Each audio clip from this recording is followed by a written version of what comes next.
Pred rokom 1989 sme žili v dvojakej ideológii. Deti sa v škole museli učiť marxisticko-leninskú ideológiu, ale doma im rodičia museli hovoriť niečo iné. Ak však deti neboli dostatočne opatrné a v škole sa preriekli, potom boli rodičia za to perzekvovaní. A mnohí dosť vážne. Dnes ku nám prichádza akási nová ideológia.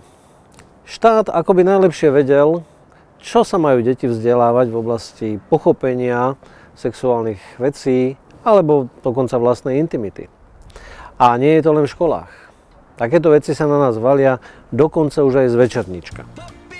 Možno je to zvláštne, čo hovorím, ale toto je záber z večerníčka.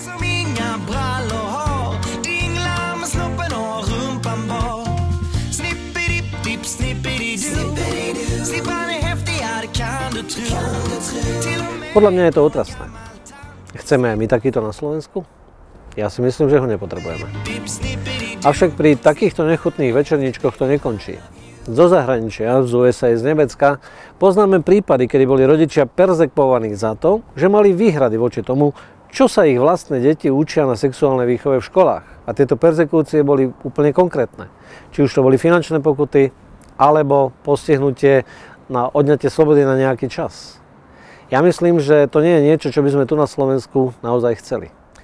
Na týchto hodinách sa jedná o edukáciu, kde sa deti vzdelávajú v témach a oblastiach, ako je príklad navliekanie kondómu na penis, alebo ako sa rozvíjať v masturbácii, ktorá je podsúvaná deťom ako niečo veľmi prospešné. A takáto výchova prebieha už od materských škôlok.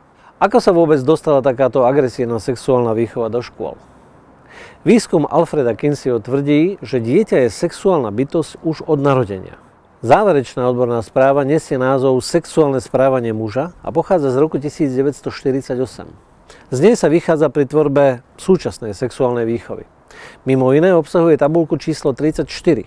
V nej ide o prehľad počtu orgazmov skúmaných chlapcov vo veku od 5 mesiacov do 14 rokov v rôznych časových intervaloch. Ako získali tieto údaje? Jednoducho.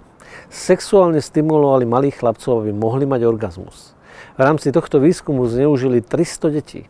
Ďalšie údaje pochádzajú z denníka pedofila a tiež z rozhovorov s pedofilmi, ktorým autor slúbil anonymitu ako odplatu za robenie výskumu. Namiesto toho, aby vinníci boli potrestaní, sú nám výsledky tohto chorého výskumu vnúcované ako tá správna sexuálna výchova.